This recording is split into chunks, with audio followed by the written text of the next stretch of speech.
Alors 8 points, je vous le disais, entre Marseille et Lyon, à une semaine donc de ce match entre Lyon et Marseille. Et puis un petit événement, on n'avait pas vu ça depuis 2 ans. L'OL est en tête de la Ligue 1. Lyon qui s'est imposé hier chez le promu Dijon. Julien Chaput avec Mathieu Jaubert et Guillaume Poisson.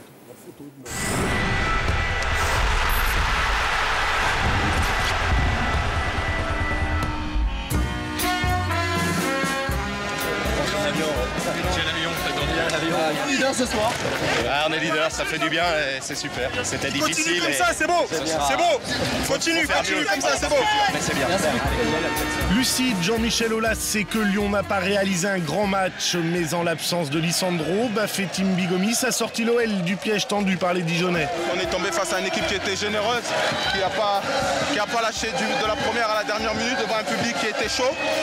C'est bien, c'est un bon test. Auteur d'une grosse entame de match, les Lyonnais auraient pu se faciliter la tâche dès la 2e minute. Kallström est le premier à défier René. Le corner qui suit, frappé par Bastos, ne donne rien. Qu'à cela ne tienne, 5 minutes plus tard, nouveau corner. Cette fois-ci, c'est Kallström qui s'y colle avec plus de réussite.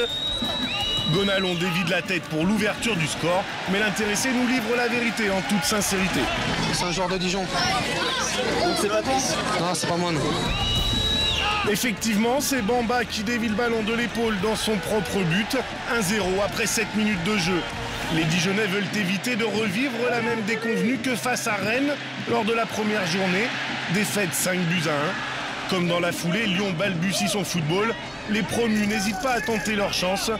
Benjamin Cornier frappe de 25 mètres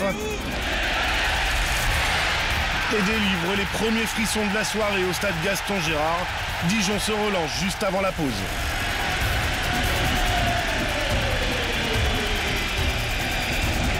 On s'est fait surprendre juste avant la mi-temps, ça nous a vraiment mis un coup sur la tête. Et il a fallu réagir en deuxième période. La réaction, justement, intervient dès la reprise. Bafé Gomis profite d'un centre venu du pied gauche de Bastos. Le timing et la détente sont parfaits, le marquage un peu moins. Gomis assume parfaitement son statut d'attaquant numéro 1 en l'absence de Lisandro. Aujourd'hui, il a beaucoup travaillé pour l'équipe et il a su être là au moment de la surface pour placer cette tête. Donc, je vous dis, voilà, on a confiance en Bafé, même si, bien sûr, Lisandro nous manque aussi. Les Lyonnais veulent cette fois-ci se mettre à l'abri. Gomis n'est pas loin du doublé sur une superbe ouverture de Kallström dans le dos de la défense.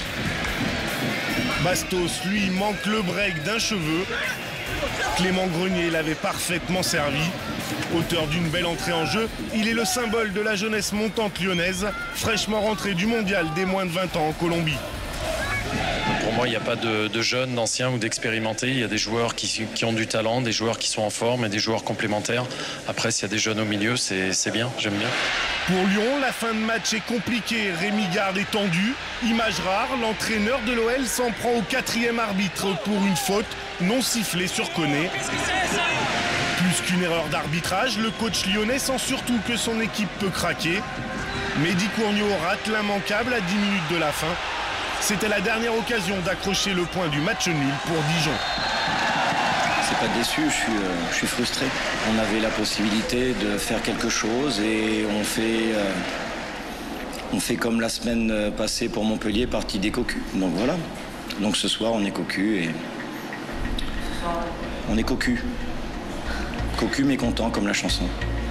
Lyon peut être satisfait d'avoir montré certaines qualités mentales et physiques, des vertus qui faisaient sa force il n'y a pas si longtemps. Physiquement, en tout cas aujourd'hui, c'était une bonne mise en jambe. Je pense qu'au niveau du jeu, on va rencontrer des caractéristiques de jeu bien différentes à l'Ajax mercredi. Quant à savoir si les Lyonnais se sont rassurés avant leur entrée sur la scène européenne, rien n'est moins sûr. Réponse mercredi à l'Amsterdam Arena.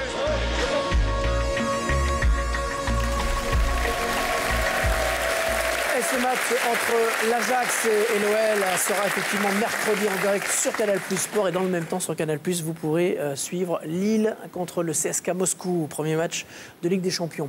Voilà comment Lyon se retrouve en tête hier soir grâce à un Gomis qui confirme son importance dans l'effectif lyonnais, hein, Marco. Bien sûr, et surtout le profil bas par rapport à les ambitions de cette équipe cette année.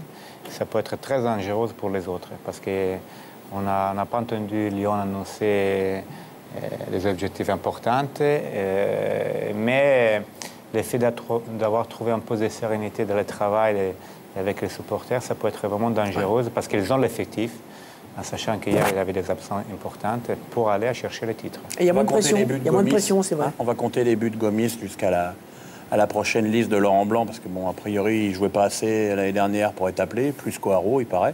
Non, on va compter les buts, ça fait 1. Et Bastos, encore pas sûr. Mais, Bastos, quand même, sur un match comme ça, où ils ont été inquiétés, je trouve que la charnière centrale, il va falloir qu'ils trouvent les automatismes, parce qu'on l'a vu sur le but de Dijon, sur la déviation de Jovial, personne ne sort, il y a beaucoup d'attentisme, alors que à Ligue des Champions, ça ne pardonnera pas. Quoi. Je veux dire, un des bémols du début de saison lyonnais, c'est qu'ils ont pris au moins un but à chaque match. Et c'est un problème récurrent, cette défense centrale, depuis maintenant plus d'1 an. Lyon en tête de la Ligue 1 hier soir.